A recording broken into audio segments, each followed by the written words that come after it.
बिस्मिल्लाहिर्रहमानिर्रहीम, अस्सलाम वालेकुम। अली सलमान जी टीवी के तमाम नाजरीन को जी स्पोर्ट्स में खुश आमदेद कहता है। या पीर से लेकर जुमेरात तक रोजाना रात 11:05 पर हम इस महफिल को सजाते हैं आपके लिए और बात करते हैं पाकिस्तान स्पोर्ट्स के हवाले से, और ख़ास तौर से हम डिस्कस करते हैं पाकिस्तान क्रिकेट को, क्योंकि पाकिस्तान में क्रिकेट का सीज़न इस वक्त ऑन हो चुका है और पाकिस्तान और न्यूजीलैंड के दरमियान सीरीज़ का आगाज़ हुआ ही चाहता है। हमने कल जो शो किया था उसमें पाकिस्तानी कोचिंग के हवाले से बात की थी, और आज उसी शो का एक तरीके से तसलसल इसलिए है क्योंकि एक और बड़े ज़बरदस्त और क्वालिफाइड कोच हमारे साथ आज शो में मौजूद होंगे। माजी में जिनसे पाकिस्तान क्रिकेट बोर्ड ने उनकी खिदमात को ज़रूर हायर किया, लेकिन उस तरह से उनसे इस्तेफादा नहीं किया जिस तरह वो काम भी करना चाहते थे और जो कुछ वो डिलीवर भी करना चाहते थे। आज हम उनसे जानेंगे ज़रा पाकिस्तान क्रिकेट के मामला के हवाले से, और साथ साथ हम अपने कोचेज़ को शायद वो इज़्ज़त और अहमियत और मोहब्बत देने को तैयार नहीं है जो शायद हम दूसरे गैर मुल्की कोचेज़ को देते हैं, लेकिन जो दूसरे ममालिक हैं वो हमारे कोचेज़ थे जो है वो इस्तेफादा हासिल करते हैं। सलमान बट सिंगापुर के साथ मुंसलिक हो गए, इमरान फरहत अफगानिस्तान के साथ मुंसलिक हो गए, यासिर अरफात श्रीलंका मौजूद हैं काउंटी के साथ, और इन्होंने जनाब ज्वाइन किया जर्मनी की टीम को, और जर्मनी के इन दिनों ये हेड कोच हैं अतीक उज़ ज़मा हमारे साथ शो में मौजूद होंगे। शो में उनको खुश आमदीद भी कहते हैं, लेकिन सबसे पहले प्राइम का फॉर्मेट आज की टॉप स्टोरीज। पाक न्यूजीलैंड सीरीज के लिए कीवी टीम कल कज़ाफी स्टेडियम में प्रैक्टिस सेशन करेगी। दोनों टीमों के दरमियान पहला T20 टाकरा 14 अप्रैल को खेला जाएगा। मैंने साबिक चेयरमैन बोर्ड रमीज राजा को ओहदे से नहीं हटवाया। रमीज राजा को हुकूमत तब्दील होते ही इस्तीफा दे देना चाहिए था, नजम सेठी। शादाब और बाबर आजम की कप्तानी में कौमी टीम जारे मिजाज अंदाज में नहीं खेल रही। वर्ल्ड कप को मद्देनजर रखते हुए शाहीन को अभी से T20 की क़यादत करनी चाहिए, आकिब जावेद। लोग अक्सर ये दावा करते हैं कि मुझे दोस्ती की बुनियाद पर टीम में शामिल किया गया, लेकिन ये गलत है। उस्मान कादिर। ICC ने T20 प्लेयर्स की नई रैंकिंग जारी कर दी। सूर्या कुमार यादव 906 पॉइंट्स के साथ पहले नंबर पर विराजमान। रावलपिंडी के मेसम क्रिकेट ग्राउंड में रमजान नाइट क्रिकेट टूर्नामेंट का मेला जारी। पाकिस्तान ओलंपिक एसोसिएशन ने 34वीं नेशनल गेम्स का शेड्यूल जारी कर दिया। नए शेड्यूल के तहत कौमी खेलों का इनेकाद 22 मई से कोयटा में होगा। जी नाज़रीन, ये थी आज की टॉप स्टोरीज, और जिस तरह मैंने प्राइम की इब्तिदा में कहा कि आज हमारे साथ शो में मौजूद होंगे अतीक उज़ ज़मा। अतीक उज़ ज़मा को शो में खुश आमदेद एक दफ़ा फिर कहते हैं और ज्वाइन करते हैं अतीक उज़ ज़मा को। अस्सलाम वालेकुम अतीक, कैसे हैं आप? वालेकुम सलाम अली भाई, बिल्कुल ठीक ठाक आप सुना। अतीक, सबसे पहले आपका बहुत बहुत शुक्रिया कि आप इस वक्त इंग्लैंड में मुकीम है, और वहाँ पे अभी अफ्तार के टाइम में भी तकरीबन जो हुआ ही चाहता है, लेकिन उसके बावजूद आपने हमारे शो के लिए वक्त निकाला, इसके लिए हम आपके इंतहाई मशकूर भी हैं। लेकिन ये बताइएगा कि इस वक्त जर्मनी के आप हेड कोच हैं, और ये आपका एक्सपीरियंस कैसा रहा अब तक जितना भी आपने काम किया? अभी तक बहुत अच्छा रहा है एक्सपीरियंस, और अच्छी मैनेजमेंट है, और काफ़ी टैलेंटेड पूल ऑफ प्लेयर्स है जर्मनी में। और बस अभी और थोड़ा सा टाइम चाहिए लड़कों के बारे में अंडरस्टैंडिंग लाने के लिए, और उनके साथ काम करने के लिए, और अपनी फिलॉसफी को प्रैक्टिस में लाने के लिए उनके साथ। और हमारे लिए काफ़ी टूर्नामेंट करीब आ रहे हैं। World cup qualifying round sir पे ही आने वाला है, जुलाई में वर्ल्ड कप क्वालिफाइंग राउंड है जिसमें जर्मनी पार्टिसिपेट करेगा। और चांसेस हैं कि देखें 7 टीमें हैं हमारे ग्रुप में, 7 टीमों में से 2 टीमें वर्ल्ड कप 2024 वेस्ट इंडीज और USA के लिए क्वालिफाई करेंगी। तो उम्मीद पे दुनिया कायम है, मगर जिस तरह का टैलेंट मैंने देखा है मुझे बहुत एक्साइटमेंट है कि इंशाल्लाह we can achieve some wonders. और जर्मनी में माजी में हम देखते रहे, कराची के एक प्लेयर थे शकील, वो खेलते रहे, और अभी फैसल मुबशिर भी जो स्टेट बैंक से खेले, सरगोदा के प्लेयर हैं, वो भी जाके वहाँ पे खेल रहे हैं। तो कितने पाकिस्तानी प्लेयर क्या और इंडियन प्लेयर क्या वहाँ पे हैं कि जिससे आपको थोड़ी सी आसानी हो? हाँ, काफ़ी प्लेयर हैं। इसके अलावा पाकिस्तान, इंडिया के अलावा अफगानिस्तान के जो रेफ्यूजी लोग थे, आई थिंक इज्जत ज़ादरान भी शायद वहाँ पर है। क्या कह रहे हैं? इज्जत ज़ादरान भी शायद वहाँ पर है। मैंने उनका नाम तो नहीं सुना अभी, मगर उसके अलावा रसूल है, मुस्लिम यार है, जिनके भाई अफगानिस्तान के लिए टेस्ट क्रिकेट खेले में वो खेल रहे हैं। और इसके अलावा साउथ अफ्रीकन बॉर्न जर्मन है हमारे पास 3 से 4 जो फर्स्ट क्लास क्रिकेट फ्रेंचाइज करके साउथ अफ्रीका में भी खेल रहे हैं, और काउंटी सेकंड 11 यूके में भी खेल रहे हैं। तो ओवरऑल जो मिक्सचर है ना, काफ़ी वर्सेटाइल मिक्सचर है हमारे पास, और बहुत अच्छे प्लेयर्स हैं जर्मनी के। बस ये है कि एक छोटा सा वहाँ पे जो इशू ये है कि टाइम का इशू है, क्योंकि वो प्रोफेशनल प्लेयर नहीं है, और जर्मन क्रिकेट बोर्ड प्लेयर्स को खेलने के पैसे नहीं देता। बस इस वजह से उनके साथ जो कैंप्स होते हैं बड़े शॉर्ट कैंप्स होते हैं, और वीकेंड्स होते हैं। तो टाइम का जो है ना, जो मैं चाह रहा हूँ उनके साथ गुजारना, वो इस वक्त पॉसिबल नहीं है, मगर जितनी भी हमारे पास फैसिलिटीज हैं और रिसोर्सेज हैं उसको पूरी अच्छे तरीके से यूटिलाइज करने की कोशिश कर रहे हैं। सेटअप अभी जर्मनी में क्रिकेट क्या है, स्ट्रक्चर उनका क्या है, फर्स्ट क्लास क्रिकेट उनकी किस तरह से चलती है और किस तरह से उनकी क्रिकेट है, किन खतूत पर, किस स्ट्रक्चर पे जो है वो मोहित है? अभी तक देखें 3 साल पहले अगर आप जाएं तो जर्मनी में 60 क्लब्स थे टोटल, अब 340 क्लब्स हैं। तो जो क्रिकेट है जर्मनी में काफ़ी ग्रो कर रही है और 2 लीग्स हैं, एक बुंदेसलीगा फर्स्ट डिवीजन है और एक उसके नीचे डिवीजन है, उसमें टीमें खेलती हैं। पर उसकी परफॉर्मेंस पे एलीट लीग होती है जिसमें 3 टीमें खेलती हैं और एलीट लीग के जो ट्रायल्स होते हैं वो हेड कोच नेशनल टीम का और असिस्टेंट कोच जाके सेलेक्ट करते हैं 15 लड़के हर रीजन में से, और 3 रीजन हैं जिसकी 45 टॉप क्लास प्लेयरों को सेलेक्ट किया जाता है। फिर उसमें से टूर्नामेंट की जो परफॉर्मेंस होती है वो उस पे हम जर्मन नेशनल टीम के लिए प्लेयर्स को कंसिडर करते हैं। तो अभी तक उनका जो सिस्टम है वो अच्छा चल रहा है और अभी मैं क्योंकि नया हूँ इस सिस्टम में, हो सकता है इस सिस्टम में कुछ ऐसी चीजें नजर आएंगी जिसको इम्प्रूव करने की कोशिश करेगी। तो अभी तो मेरा जो जितना भी टाइम है एज रिव्यूइंग में चल रहा है, तो रिव्यू करने के लिए मुझे 2-3 महीने तो कम से कम लगेंगे। अधिक कोई मुश्किलात आपको, क्योंकि वहाँ पे क्रिकेट का तो कल्चर जाहिर सी बात है नहीं, बुंडेसलीगा जो उनकी फुटबॉल का टूर्नामेंट है वो दुनिया भर में जो है वो सब वॉचेबल टूर्नामेंट है, दुनिया भर में उसकी एक हाइप है। इसके अलावा हॉकी में जो उनका कल्चर है वो बड़ा ज़बरदस्त है, बिलोशर को आज तक पाकिस्तान में उनकी बड़ी फैन फॉलोइंग है। तो मुश्किल हो रही है थोड़ी सी क्योंकि क्रिकेट उनका मेन गेम नहीं है? नहीं, ऑब्वियसली मुश्किल होती है। आप किसी भी मुल्क में काम करते हैं, आप क्रिकेट नेशन में काम करते हैं, आपके लिए मुश्किल खड़ी कर देते हैं, वो अलग मसाइल होते हैं ना। तो पाकिस्तान में भी मैं काम करके गया हूँ, वहाँ पे भी कम मुश्किलें नहीं थी। तो मुश्किलें तो हर जगह होती हैं। तो जो एक लीडर होता है और अच्छा कोच होता है उसके लिए चैलेंजेस हर जगह आती है, तो उसके ऊपर डिपेंड करता है उस चैलेंजेस को किस तरह टेक करता है और किस तरह उसको ना क्रॉस करने की कोशिश करता है और लिमिटेड रिसोर्सेज के साथ आप किस तरह प्लेयर्स की परफॉर्मेंस को एनहांस करता है। तो अभी क्रिकेट जर्मनी की स्टैंड कहाँ पे करती है कि जो जिस तरह से रैंकिंग की अगर हम बात करते हैं तो किस ग्रुप के अंदर वो है और आपके जो टास्क आपका इनिशियल टास्क आपका है क्या? देखिए, इनिशियल टास्क अभी जर्मनी की रैंकिंग जो है T20I खेल रही है, अभी ओडीआई स्टेटस नहीं है उनके पास, तो T20I इंटरनेशनल स्टेटस है उनके पास और 35 रैंकिंग में आते हैं, राइट बिहाइंड सऊदी अरेबिया और एंड बरमूदा। और हम क्वालिफाइंग राउंड के लिए हमने क्वालिफाई कर लिया, साल स्कॉटलैंड में हो रहे हैं जिसमें से 7 टीमें हैं, Scotland, Ireland, Germany, Denmark, Austria, Guernsey और इटली, जर्सी और इटली सॉरी। तो उन 7 टीमों में आपस में राउंड रॉबिन में टूर्नामेंट खेला जाएगा वर्ल्ड कप क्वालिफायर जुलाई में, और उसमें से टॉप 2 टीम जो होंगी वो 2024 का जो वर्ल्ड कप है, इंटरनेशनल वर्ल्ड कप जो वेस्ट इंडीज और यूएसए में हो रहा है, उसके लिए क्वालिफाई करेंगी। अच्छा, ये बताएं कि इस तरफ आपने अमेरिका की बात की, इस तरफ बहुत सारे प्लेयर अमेरिका जा रहे हैं, तो क्या पाकिस्तानी प्लेयर्स के लिए कोई ऑप्शन है ऐसा आपकी मौजूदगी का फायदा उठाते हुए कि जर्मनी में जाएं और इंटरनेशनल क्रिकेट खेलने का, उन डिस्कार्डेड प्लेयर को मौका मिले कि जिनको यहाँ के सिस्टम के मुताबिक और यहाँ का जो स्ट्रक्चर है जो अभी बार बार चेंज होता है, खेलने के मौके नहीं मिल पा रहे?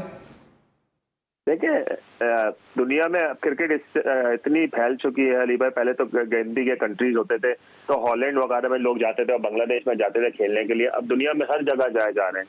तो यूएसए ने एक सिस्टम निकाला हुआ है, एक उन्होंने एक वाइड सिस्टम निकाला, उनके पास रिसोर्सेज है, उनके पास पैसा है। देखिए, सारे एंड ऑफ द डे आपकी फाइनेंस की गेम होती है, आप डिपेंड करता है कि आपका बोर्ड कितना रिच है, उसको किस तरह की फंडिंग मिल रही है। यूएसए ने क्या किया है, जैसे समी असलम हो गया और ये हमारा सब हो गया, इनको 3-3 साल के कॉन्ट्रैक्ट दिए हैं क्योंकि क्वालिफिकेशन पीरियड एसोसिएशन कंट्री के खेलने के लिए 3 साल का होता है। 3 साल आपने मुल्क में रहना होता है, आप उसमें 2 महीने से ज्यादा 1 साल बाहर नहीं रह सकते।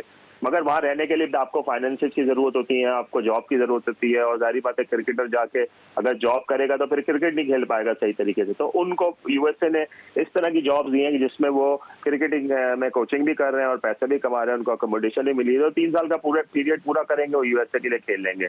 जर्मनी में इस तरह का भी सिस्टम नहीं है। जर्मनी में आप ये है कि आप आ सकते हैं, आप अगर आप इमिग्रेशन अगर मैं ये चाहूँ, मगर आपको पैसे क्रिकेट में नहीं मिले। अगर मैं ये चाहूँ कि मुझे इंटरनेशनल क्रिकेट खेलनी है, मैं आपसे परसू करूँ या किस तरह से एलिजिबिलिटी क्राइटेरिया क्या, क्योंकि इस वक्त बहुत सारे नौजवान क्रिकेटर आपको सुन रहे होंगे, एक उनकी उम्मीद बनती होगी कि अतीक उस जमा जैसा कोच वहाँ पे मौजूद है कि जैसे सुई गैस को अपने पाँव पे खड़ा कर दिया, बड़ी ज़बरदस्त एक टीम बना दी, वहाँ जाके क्रिकेट खेलेंगे। जर्मनी में पैसा नहीं है, लेकिन जर्मनी में खेल के कहीं और तो जा सकते हैं, नमीबिया से खेल के यहाँ पे भी तो आगे प्लेयर आखिर पैसा कमा रहे हैं ना लीग के अंदर। तो अगर कोई होप उनके लिए हो तो वो बताइए। देखिए होप जरूर है उनके लिए। अगर आप अपने ऑब्वियसली मैं वीजा इश्यू में तो इन्फ्लुएंशियल नहीं हो सकता। हाँ। और अगर आप वहां पे आते हैं और वहां पे आपका स्टेटस ये होता है कि आप 3 साल के लिए अगर आपको वहां पे रेसिडेंसी वीजा मिलता है और आप वहां पे रहते हैं और वहां पे खेलते हैं, तो जरूर मैं उनकी हेल्प करूंगा। और अच्छे प्लेयर जितने भी हैं जर्मनी के किसी कोने पे भी हैं, भले वो पाकिस्तान से आए, इंडिया से आए या अफगानिस्तान से आए या साउथ अफ्रीका से आए, उनके लिए डोर ओपन है और उनके लिए एक पाथवे बना हुआ है जर्मनी में। उस पाथवे के थ्रू आएंगे तो उनको लाजमी है फायदा मिलेगा। मगर अभी जर्मनी में क्योंकि प्रोफेशनल क्रिकेट नहीं है और आप क्रिकेट से अपना करियर एज अ प्रोफेशनल अपना घर नहीं चला सकते, तो वो बड़ा मुश्किल हो जाएगा।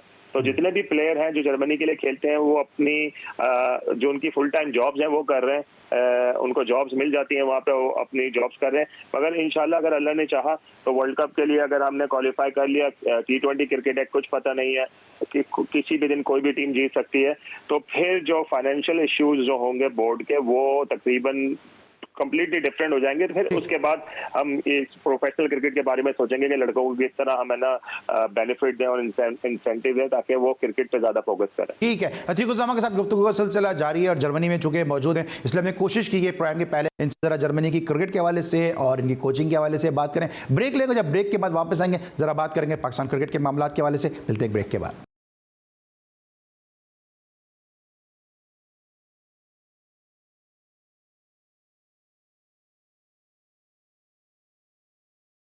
Welcome back after the break. हमारे साथ मौजूद है अतीक उज़्ज़मा इंग्लैंड से बज़रिए टेलीफोन कॉल, और अब बात कर रहे हैं उनसे पाकिस्तान क्रिकेट के मामला के हवाले से भी। जर्मनी की क्रिकेट को चूंकि वो हेड कोच हैं इसलिए हमने डिस्कस से किया, अब थोड़ी बात करेंगे पाकिस्तान क्रिकेट के मामला के हवाले से। और इनको आज के शो में लेने का एक बड़ा मकसद ये भी है कि एक तो हम कोचिंग के हवाले से मुसलसल बात कर रहे हैं अपने इस वीक के मुख्तलिफ शोज़ में, साथ साथ अतीक उज़्ज़मा का जो वनडे इंटरनेशनल का डेब्यू था वो भी न्यूजीलैंड के अगेंस्ट हुआ और न्यूजीलैंड की टीम इन दोनों पाकिस्तान सीरीज़ खेलने के लिए पहुँच चुकी है। सबसे पहले तो ये बताइए कि न्यूजीलैंड के खिलाफ पाकिस्तान के क्या इम्कानात हैं, क्योंकि रेस्ट के बाद बाबर आजम जो आपके डिपार्टमेंट से आपकी कोचिंग में खेलते रहे उनकी वापसी हो रही है, फिर स्ट्रेस के अलावा शाहीन की वापसी हो रही है और भी दीगर प्लेयर के जिनकी वापसी हो रही है, तो रेस्ट करने के बाद इम्कानात क्या हैं?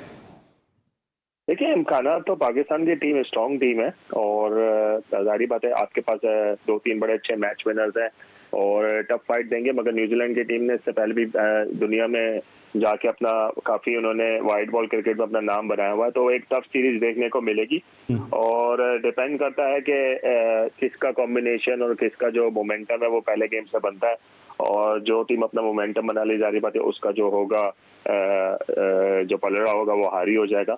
तो उम्मीद है पाकिस्तान टीम अच्छा परफॉर्म करेगी। ठीक है, क्योंकि रेस्ट के बाद जब कोई प्लेयर आता है उस पर प्रेशर भी है। आप सुन भी रहे होंगे कि नजम सेठी साहब के बयान आ रहे हैं बार बार बाबर के हवाले से कि ये सीरीज जो है इनकी कप्तानी के मुस्तकबिल को डिसाइड करेगी। इससे क्या लगता है आपको कि बाबर आजम बार बार ये कह रहा हूँ आपकी कोचिंग में खेले, आपसे बेहतर शायद उनको बहुत कम लोग जानते हो, तो कितना प्रेशर बाबर आजम इस चीज़ को लेकर हैंडल कर सकते हैं और कितना प्रेशर एज ए कैप्टन उन पर आ सकता है? देखिए क्रिकेट में आप भले कप्तान हो या नहीं हो और आपकी कंट्रोवर्सियां चलती रहती हैं, प्रेशर आपके ऊपर हर तरफ से आता है। बोर्ड का प्रेशर होता है, मीडिया का प्रेशर होता है, फैमिली का प्रेशर होता है, फैंस का प्रेशर होता है। तो मेरे हिसाब से बाबर आजम को अपनी क्रिकेट पे फोकस करना चाहिए और कोशिश करनी चाहिए कि वो बस अपनी परफॉर्मेंस करते रहें जिस तरह वो करते हैं और पाकिस्तान टीम को जितना भी ज़्यादा कंट्रीब्यूट कर सकते हैं जिताने के लिए वो कंट्रीब्यूट करें। और जो बयानात उनके बारे में दिए हैं गलत है, ऐसे नहीं होना चाहिए कि आप अपने करंट कप्तान को इस तरह के बयानात देकर उन पर प्रेशर डालते हैं। देखिए अगर आपको कप्तानी से हटाना है तो एक उसका तरीका होता है, आप उसको सही तरीके से कम्युनिकेट करके आप हटा दें कप्तानी, मगर आपको इस तरह के बयानात नहीं देने चाहिए कि इस सीरीज पे डिपेंड करती है बाबर की कप्तानी। क्यों इस सीरीज पे डिपेंड करती है बाबर की कप्तानी? पहले जब आपने उसको कप्तान बनाया था तो किस बेस पे कप्तान बनाया था? कौन सी डोमेस्टिक क्रिकेट में बाबर आजम ने कप्तानी की है और टूर्नामेंट जीते हैं? अगर आपने समझते हैं कि वो बाबर आजम एक लीडर है पाकिस्तान टीम का, उसको होना चाहिए, तो ठीक है, फिर आप उसको मौका दें और उसको लंबे अरसे तक के लिए दें। मेरे हिसाब से जितने भी देखें अच्छा लीडर वो होते हैं जिसके अंदर प्लेयर खेलने में खुश नजर आए। बाबर के अंदर प्लेयर खुश नजर आ रहे हैं मेरे हिसाब से। और ठीक है, कप्तानी में प्रॉब्लम्स हैं, वो हर कप्तान में होती हैं और वो टाइम के साथ साथ बंदा सीखने की कोशिश करता है और सीख जाता है। मगर यह है कि बाबर आजम के ऊपर फालतू का प्रेशर डालना और एक अच्छी बात नहीं है, उससे सीरीज पे नेगेटिव इफेक्ट उसका पड़ सकता है। लेकिन अतीक ये होता है कि जब जिस तरह अभी नए प्लेयर्स का इंडक्शन हुआ है, साइम अयूब हमें खेलते हुए नजर आया या अभी आजम खान ड्रॉप हो चुके हैं, तो क्या बाबर आजम के स्ट्राइक रेट के वाले से काफ़ी बात होती है? आपको लगता है अगर बाबर आजम ओपन नहीं करते हैं तो फिर T20 में उनकी जगह बनती है? क्योंकि मेरे ही शो में आपने कहा था कि उवैसिया के होते हुए मैं बाबर आजम को अपने डिपार्टमेंट से T20 नहीं खिलाऊं। इस पर जरा मैं बाद में बात करूंगा, लेकिन जरा मुझे इसका जवाब दे दीजिए। मैंने पता नहीं कब बोला था ये मेरे ख्याल से, और वो बाबर ने गलत साबित कर दिया अगर मैंने ये बोला था तो। मेरे लास्ट शो में ही कही ये बात कि टी20 में मैं बाबर को नहीं, T20 में मैं बाबर को नहीं खिलाऊंगा, मेरे पास उवैसिया जैसा प्लेयर है तो T20 में बाबर की ओपन में जगह नहीं बनती है। हो सकता है मैंने 4 से 5 साल पहले ये बात की। सर आपने लास्ट शो में कहा है मेरे, आप लास्ट शो में जब मेरे गेस्ट थे जब आपने कहा है ओवैसिया के बारे में, मैंने बाबर को ओवैस से मैंने कंपेयर किया। आपने कहा T20 में बाबर का जो स्ट्राइक रेट है उसमें ओवैसिया जैसा प्लेयर मेरे पास है तो मैं बाबर को ओपन नहीं कराऊं। हाँ, ओपन नहीं कराऊंगा, खिलाने की बात नहीं की, जी ओपन की बात करूंगा। मैंने पहले भी ये बात करी है कि पाकिस्तान टीम का जो ओपनिंग कॉम्बिनेशन है वो गलत है, वो मेरे नजरिए में गलत है। बाबर और रिजवान, देखें जब शर्जील और फखर जमान भी टीम के साथ थे तो उन लोगों ने ओपन नहीं किया, बाबर और रिजवान ने ही ओपन करी थी। और मेरे कहने का जो मकसद ये था कि ओपनर वो होता है कि जिसका स्ट्राइक रेट अबव 130-140 होना चाहिए। अगर पाकिस्तान की क्रिकेट में इस तरह के स्ट्राइक रेट वाले मौजूद हों तो बाबर को 3 नंबर पर बैटिंग करनी चाहिए। और ये मेरा व्यू, और अभी भी मैं उस पर कायम हूँ, क्योंकि अभी भी मैं ये समझता हूँ कि पाकिस्तान T20 का जो कॉम्बिनेशन खराब होता है ना, वो पाकिस्तान के ओपनर्स की वजह से ही होता है कि ओपनर्स में हम कोई कॉम्प्रोमाइज ही नहीं कर रहे। हमने दूसरे जो ओपनर्स है उनको मिडिल ऑर्डर बना दिया। आप फखर जमान से कहेंगे मिडिल ऑर्डर खेलो, फखर जमान को मिडिल ऑर्डर में खेलने का माइंडसेट नहीं है क्योंकि सारी जिंदगी उसने ओपन खेली है। आप शर्जील से कहेंगे 3 नंबर खेलो, शर्जील ने भी 3 नंबर क्रिकेट नहीं खेली। उवैसिया को बोलेंगे उसने भी 3 नंबर क्रिकेट नहीं की। तो इस तरह के डिसीजन जो लेते हैं वो थोड़े से मैं उसके अगेंस्ट हूँ। बाकी बाबर की जो अपनी T20 की परफॉर्मेंस है वो ठीक है, लेकिन आपको नहीं लगता कि मगर एज अ ओपनर अगर आपने एज अ ओपनर खेलना है तो आप टेस्ट क्रिकेट में भी ओपन आगे करें, फिर आप टेस्ट क्रिकेट में नंबर 4 पे क्यों बैटिंग करें? ठीक है, लेकिन आपको नहीं लगता कि लोग ये कहते हैं अगर बाबर आजम ओपन नहीं करेगा तो T20 में फिर उसकी जगह नहीं बनती, और अगर जगह नहीं बनती तो फिर क़यादत से भी हाथ धोने पड़ेंगे? नहीं, मेरे ख्याल से बाबर आजम 3 नंबर बैटिंग कर देखें मेरा कहने का जो है ना, मेरा सब में जो आइडियल सिनेरियो हुआ ये है कि एक आपके पास एक्सप्लोसिव ओपनर होना चाहिए, ठीक है, और आपके पास 1 डाउन और 2 डाउन में भी एक एक्सप्लोसिव बंदा होना चाहिए कि अगर फॉर एग्जांपल शर्जील खान की मैं बात करता हूँ, अगर शर्जील खान ओपन करता है और अगर शर्जील खान आउट होता है तो फखर उसके पीछे जाए अगर जल्दी आउट होता है, और अगर रिजवान आउट होता है तो बाबर उसके पीछे जाए। रिजवान और बाबर दोनों ऑलमोस्ट एक ही तरह के प्लेयर हैं। तो पाकिस्तान के जो पहले जो पाकिस्तान के चीफ सेलेक्टर साहब थे वो स्ट्राइक रेट की बात करते थे, मगर जब ओपनर की बात आती थी तो किसी में हिम्मत नहीं थी कि वो ओपनर को आगे से पीछे कर सके। तो ये मेरे कहने का मकसद था कि इसकी वजह से कि आपने ना, ठीक है वो परफॉर्मेंस करते हैं, हर मैच में रन करते थे, मगर पाकिस्तान के जो अपनी ओवरऑल परफॉर्मेंस है ना वो ठीक नहीं है। वो इस वजह से ठीक नहीं है कि पाकिस्तान टीम का बैलेंस ठीक नहीं जा रहा बैटिंग का। आपने हर मिडिल ऑर्डर को आपने ओपन बना दिया, ओपन वालों को आपने मिडिल ऑर्डर बना दिया, तो इस तरह से आपकी क्रिकेट नहीं चल पाएगी।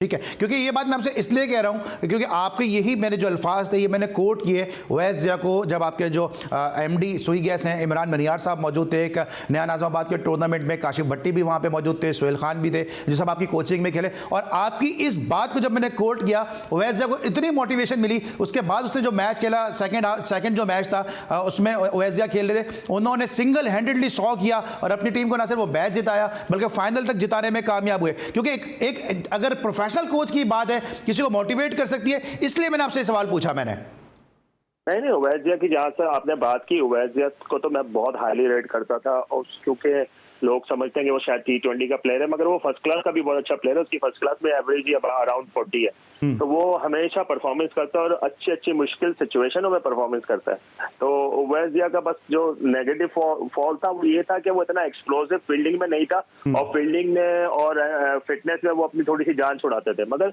एज एन ओपनर उसके अंदर बहुत टैलेंट था कि वो T20 में उसको अपना कैरियर को इनहांस करना चाहिए था, जो नहीं हो सकता। और आपको पता है पाकिस्तान में अच्छे प्लेयर हैं जो लंबे अरसे तक नहीं चल सकते, उसकी दूसरी वजह भी होती है, और उवैसिया उनमें से एक है। मगर अभी भी उसकी फॉर्म अच्छी है। रमजान में मैंने फॉलो किया, उसने परफॉर्मेंस की है, हु नोस के है ना डोमेस्टिक क्रिकेट में आगे फिर इसी तरह की अगर वो परफॉर्मेंस करे तो शायद चांस बन सकता है उसका। ऑलराइट, हम बात कर रहे हैं पाकिस्तान क्रिकेट के हवाले से। बाबर आजम की कप्तानी को हमने डिस्कस किया। अतीक जमा की कोचिंग में बाबर आजम ने कप्तानी भी की है और कई सीनियर प्लेयर को उन्होंने उसमें मैनेज भी किया है, तो अतीक ज़्यादा बेहतर तरीके से इस हवाले से गुफ्तगू कर सकते हैं। ब्रेक लेंगे, जब ब्रेक के बाद वापस आएंगे तो ज़रा मजीद बात करेंगे पाकिस्तान क्रिकेट के हवाले से। मिलते हैं ब्रेक के बाद।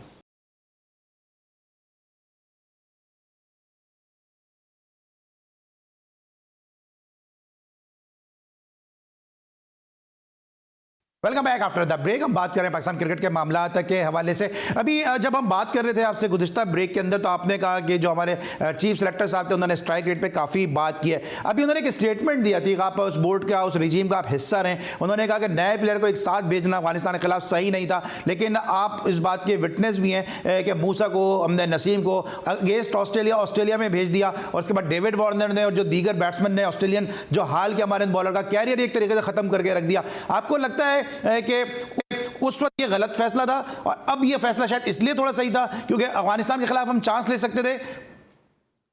देखिए, चांस तो सही ले सकते थे, मगर आपने इस तरह भी नहीं होती। देखिए, आप इंटरनेशनल क्रिकेट खेल रहे हैं, ये इसका ए टीम का स्टैंडर्ड आपने बना के भेज दिया। अगर आप ए लेवल की क्रिकेट खेल रहे हो तो ये टीम जाती तो समझ में आती, मगर आप इंटरनेशनल क्रिकेट खेल रहे हैं, अगर आपने किसी प्लेयर को बताना है ना तो उसके साथ सीनियर प्लेयर भी होना चाहिए। अगर आपने सैम अयूब को खिलाना है, चांस देना है, जरूर दें, मगर उसके साथ आप रिजवान अगर बैटिंग करो तो और या बाबर बैटिंग करो तो उसके गेम में डिफरेंट इन्फ्लुएंस आएगा।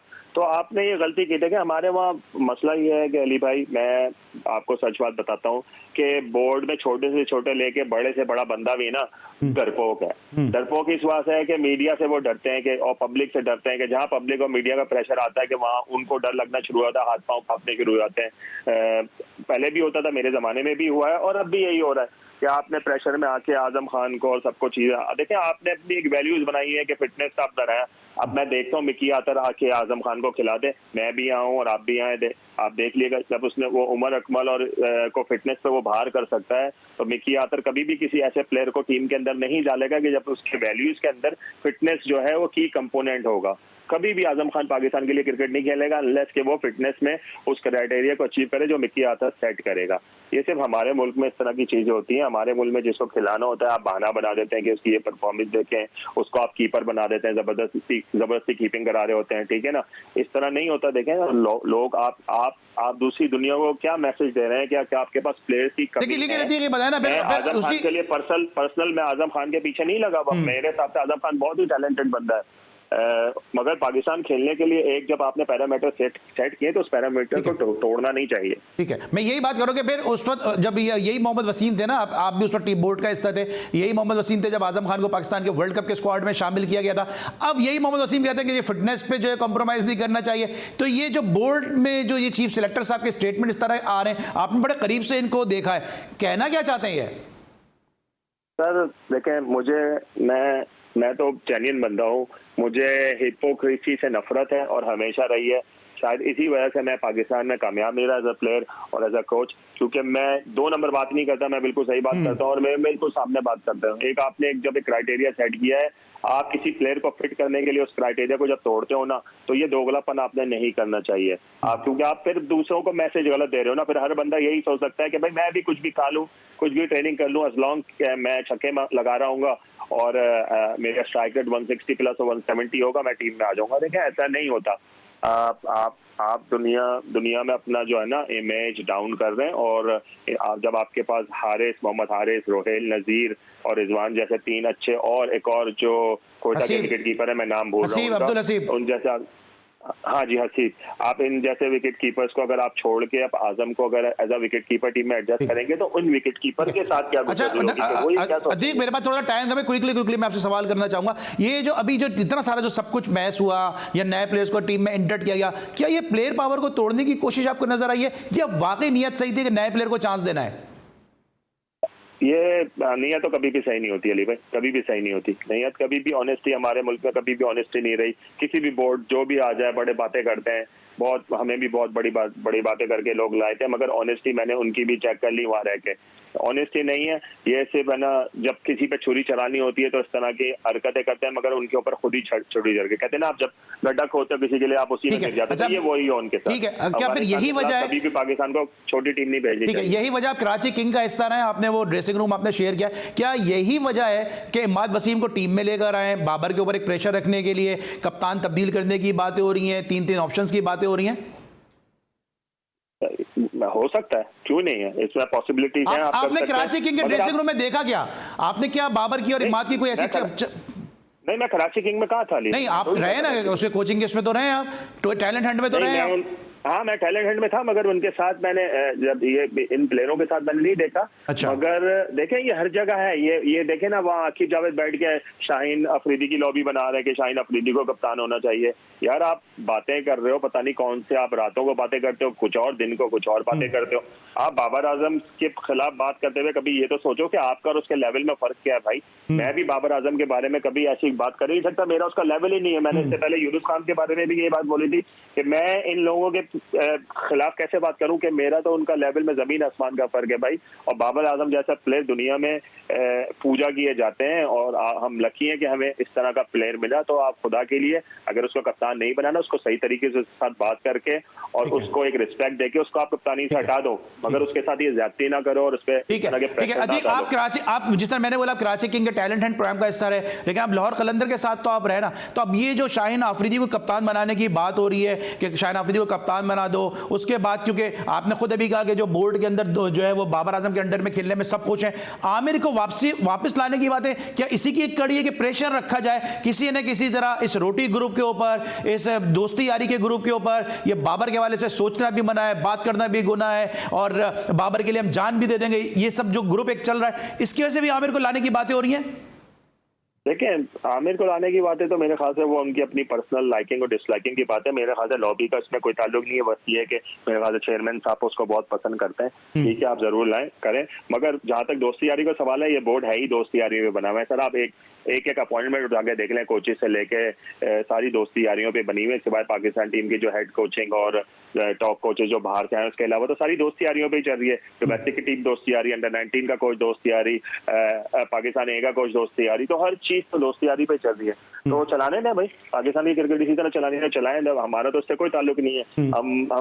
हमें दुख होता है, पाकिस्तान हारती है, दुख होता है अभी भी, और हम इसी तरह दुख करते रहेंगे और बस करते रहेंगे और उम्मीद। आप ये दुख की बात करें, पाकिस्तान अफगानिस्तान से हारा, हमने यहाँ पे देखा कि हमारे जो फॉर्मर प्लेयर हैं, एक फ्रेंचाइज के ओनर हैं, बड़ी मुबारकबाद अफगानिस्तान को दे रहे थे। ठीक है, एक हद तक, एक लिमिट तक आप अफगानिस्तान को मुबारकबाद दें या किसी भी टीम को मुबारकबाद दें, लेकिन दूसरी तरफ पाकिस्तान हारा भी तो है ना। तो क्या ये जो जेस्चर हम शो कर रहे हैं, क्या ये स्पोर्ट्समैन स्पिरिट से ज्यादा बढ़ के नहीं हो गया था? कुछ ज्यादा ओवर हमने एटीट्यूड नहीं दिया? सर, ये हमारे वहाँ हर बंदा ना अपने फैन फॉलोअर्स बढ़ाने के लिए ना ये 2 नंबर की दोगलेबाजी करता है। ठीक है ना, हम लोग अपनी सिर्फ ट्विटर पे और इंस्टाग्राम पे और फेसबुक पे ना फॉलोअर्स बढ़ाने में लगे हैं। हमने लीडर बनाना छोड़ दिए हैं। तो जो अच्छा लीडर होता है ना वो लीडर बनाता है, और जो फॉलोअर्स होते हैं वो फैन होते हैं। जो फैन लोग होते हैं ना वो हमेशा इसी तरह की बातें करते हैं, वहां से भी सिंपैथी ले लें, वहां से भी। यार, किस बात की मुबारकबाद अफगानिस्तान? आपको याद है एक प्रोग्राम में मैंने, आप ही का प्रोग्राम था क्या था, जिसमें ना अफगानिस्तान के जो भी रईस अहमद सही लगे हुए साहब, उन्होंने पाकिस्तान अंडर 19 को हराने के बाद बोले under 19 will learn something from us.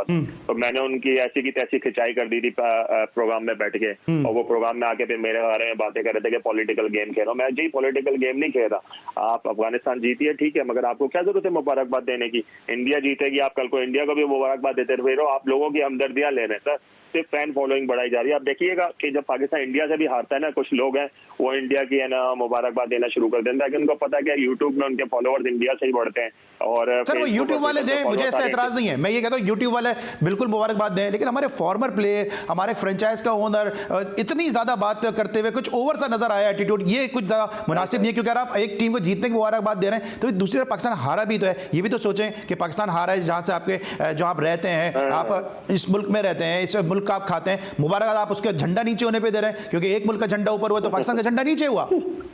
Sir, बात में जो आपकी जो जड़ें होती है ना वहीं से होती है ना, तो वो जड़ें जब आपकी वहां से होती हैं तो आपके मुंह से बातें तो निकलती हैं उसके लिए।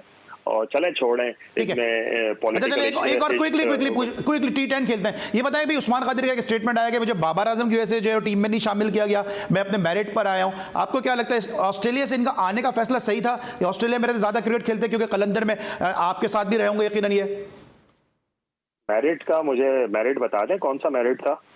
कौन सी मतलब ऐसी होती है ना, देखें मेरिट वो होता है कि जब बंदा 1000 रन करता है या 70-80 विकेटें लेता है डोमेस्टिक क्रिकेट में, या फ्रेंचाइज का बेस्ट बॉलर बनता है, या विकेट कीपिंग में दोस्ती पे याद है फिर बाबर की, ठीक है ना। हर बंदा देखें यहाँ पे हर बंदा कॉन्फ्लिक्ट ऑफ इंटरेस्ट से आता है, सही है ना। ये कोई अनोखी बात नहीं है पाकिस्तान में।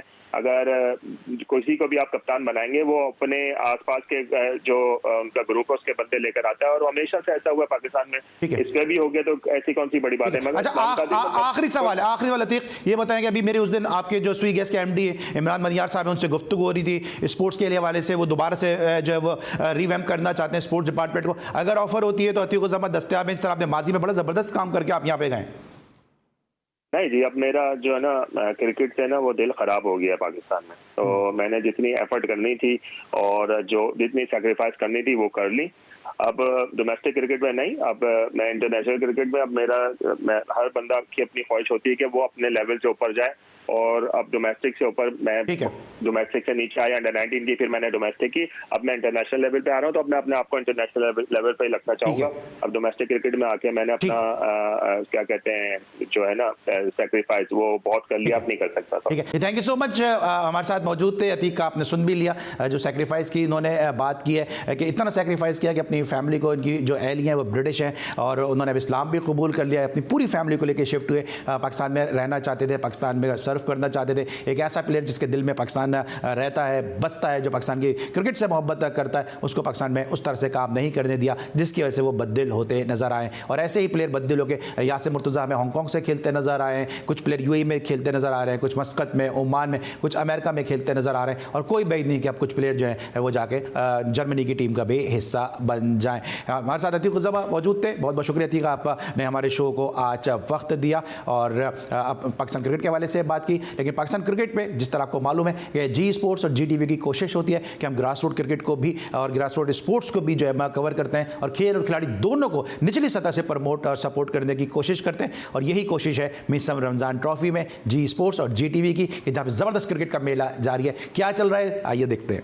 बल्लेबाज का जारहाना अंदाज, बॉलर का एग्रेशन। मैसिव क्रिकेट ग्राउंड में रमजान क्रिकेट टूर्नामेंट जारी। मुल्क भर से आई टीमों के खिलाड़ी अपने टैलेंट का लोहा मनवा रहे हैं। गेंद की इस मर्तबा मुबीन के लिए उम्दगी के साथ गेंद बाउंड्री की तरफ जा रही है और बाउंड्री लाइन पार कर जाएगी। टूर्नामेंट के दिलचस्प मुकाबलों से शायकीन भी खूब महसूस हो रहे हैं। न सिर्फ पिंडी इस्लामाबाद का बल्कि ओवरऑल पाकिस्तान के जितने भी ये हमारे पास प्लेयर्स हैं उनके पास उनको अपना टैलेंट दिखाने का बड़ा अच्छा मौका है उनके पास। अल्हम्दुलिल्लाह मैच देखने आए, हमारी जो है मैं एलीट क्रिकेट क्लब को सपोर्ट कर रहा हूँ, काफ़ी अच्छा इन्वायरमेंट है यहाँ का। बहुत अच्छे तरीके से हम इसी इवेंट को एंजॉय कर रहे हैं। मैं बनू 11 को वैसे सपोर्ट करने के लिए यहाँ पे आया हूँ। मुंतज़मीन का कहना है कि रमजान में नौजवानों के लिए ऐसे इवेंट्स का इनेकाद का मकसद उनकी बेहतरीन सलाहियतों को उजागर करना है। जी टीवी न्यूज़ भी बहैसियत मीडिया पार्टनर पाकिस्तानियों के पसंदीदा खेल को अपने शायकीन तक पहुँचा रहा है।